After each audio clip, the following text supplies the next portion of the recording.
Okey, sebenarnya kita jual rumah ni tak kira rumah lelong ke, tuan-tuan beli daripada pemaju ke, atau beli rumah subsale ke, semua rumah boleh jual balik. Tak ada masalah.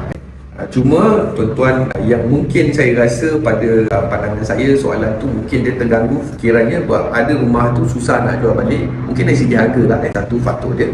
Dan yang paling penting sebenarnya adalah proses jual beli tu ataupun kalau saya lihat sebenarnya apa yang mungkin soalan tu bertujuan dia bimbang rumah tu tak boleh jual balik. No, sama je beli rumah baru ke, rumah subsale ke, rumah dulu, semua rumah boleh jual balik. Yang paling penting mungkin dia ada kekangan dekat situ dari sudut sekatan kepentingan, lebih pada sekatan kepentingan yang mana kita tahu setiap rumah ni dia ada syarat-syarat dia, syarat dia special condition ataupun sekatan kepentingan. Dan kalau tuan lihat, tuan-tuan perempuan lihat sebenarnya kalau macam rumah low cost tuan-tuan lebih mudah kalau nak beli daripada platform rumah lelong. Kalau tuan-tuan beli daripada platform subsale dia lagi susah sebenarnya. Tapi kalau beli platform rumah lelong dia dah open. Cuma bila nak jual balik tadi, macam kita patah balik kepada soalan tadi, nak jual balik tadi, rumah low cost ni sebenarnya sekatan kepentingan dia low cost house.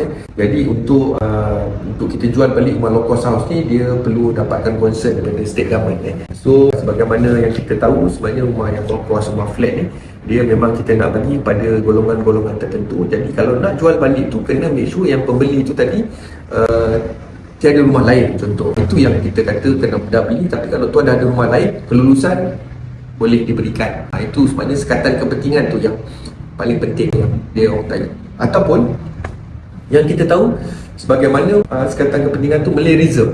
Rumah tu rumah reserve Melayu. Yang beli pun kena orang Melayu.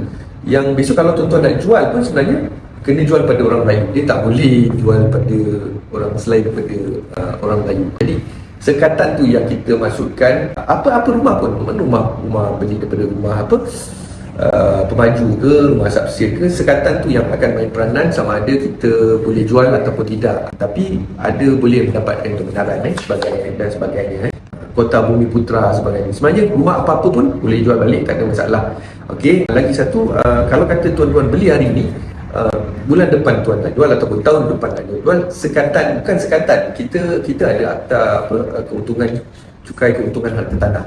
Jadi cukai itu tinggi lah. Maknanya kalau tuan-tuan beli hari ni cepat-cepat nak jual, so keuntungan yang tuan-tuan peroleh daripada beli rumah lelong tadi, kalau untungnya 100,000, so kita ada keuntungan cukai keuntungan tanah. Maknanya tahun 1 hingga 3 mungkin dalam 30%. Jadi cukai itu perlu dibayar daripada keuntungan tadi. Jadi itu merupakan sedikit bukan kekangan, tapi yang tuan-tuan kena tahu. Maknanya kalau kita jual lepas daripada 5 tahun, mungkin cukai itu 0 ataupun minimum at 5%. Contoh.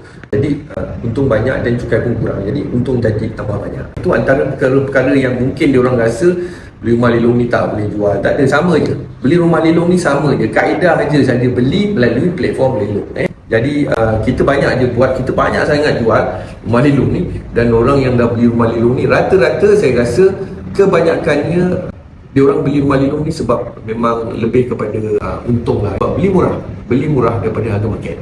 So saya mungkin tahu juga ramai kata rumah tu rumah busuk ke, tapi kalau rumah busuk dah harga murah, renovationnya kita boleh kawal dan kita jual pada harga yang tinggi. Itu yang boleh menyebabkan kita dapat untung yang lumayan. Berbanding kalau kata kita beli daripada subsale contoh, kita kena make sure harga rumah tu owner jual pada harga pasaran, bukan harga yang tinggi. Biasanya kalau nak jual daripada subsale tu mungkin owner minta harga yang lebih tinggi daripada pasaran. So kalau macam rumah lelong ni dia ada stagger dia. So maknanya kalau dah 3-4 kali tu mungkin dah 3-40% rendah daripada pasaran. So harga pasaran yang kita masukkan tu tuan-tuan kena maklum. Sebagaimana kalau kita beli daripada subsale juga, kena make sure tanya dengan jurnilai yang bertauliah, yang berdaftar. So kalau kita tanya main agak-agak tu, itu mungkin bukan harga pasaran. Macam-macam harga kita boleh jumpa. So bank untuk dia lelong sesuatu hartanah tu, dia akan check dengan penilai dan mendapatkan harga yang confirm daripada penilai berdaftar tadi untuk satu harga pasaran. Bila rendah, tu dapat harga rendah, tuan-tuan nak jual balik, boleh je. Tak ada masalah. Nak jual tahun depan boleh, nak flip pun boleh, dia orang kata flip, tapi memang kena cukai lah. Ataupun kalau syaratnya tu rumah low cost, kena minta concern dan sebagainya, boleh dapat, tak ada masalah. Yang penting yang pembelinya tu pun layak untuk membeli rumah low cost, tak ada masalah. Jadi jangan bimbang, jangan terlalu bimbang pada nak beli rumah lelong ni. Senarai banyak, so pilihan banyak. Tuan-tuan boleh lihat senarai kalau di dalam website kami ni berbagai-bagai pilihan dan sentiasa berubah-ubah. Dari masa ke semasa, tuan-tuan buka lagi 2 minggu, senarai rumah lelong lain. Dan juga harga juga berbeza. Mungkin bulan ni tuan-tuan lihat harga dia mungkin 300,000. Mungkin bulan depan tuan-tuan lihat mungkin kita dah option kali kedua, harga dah turun jadi 270. So kenapa tuan-tuan tak grab? Okey, senang kan? Itu dia antara kebaikan lah di rumah lelong. Pilihan banyak, harga pun murah. Jadi sebenarnya yang bagusnya tuan-tuan tidak berhutang dengan hutang yang terbeban dengan hutang rumah yang tinggi. Kita tarik lama, lepas tu hutang tinggi. Tuan-tuan perlukan rumah bayar bulanan murah, ataupun jika tuan-tuan makan jual pada beli pada harga apa yang tinggi, pinjaman tinggi, bulanan tuan-tuan pun tinggi juga. Jadi boleh je beli rumah daripada rumah pemaju ke rumah subset ke, make sure rumah tu betul-betul sesuai dengan harga dia, murah, dan pastikan dianya dapat buat kita jadi membeli rumah tu supaya kita boleh dapat untung. Okay. Itu antara soalan yang kita dapat. Jadi rumah lelong boleh jual balik, tak ada perlu bimbang ada apa masalah. Cuma kita perlu proses selesaikan tukar nama, selesaikan kita make sure sekatan kepentingan tadi, dan juga make sure cukai keuntungan tanah tadi sesuai dengan apa yang kita nak peroleh. Sampai kita jumpa lagi. Sekian, terima kasih.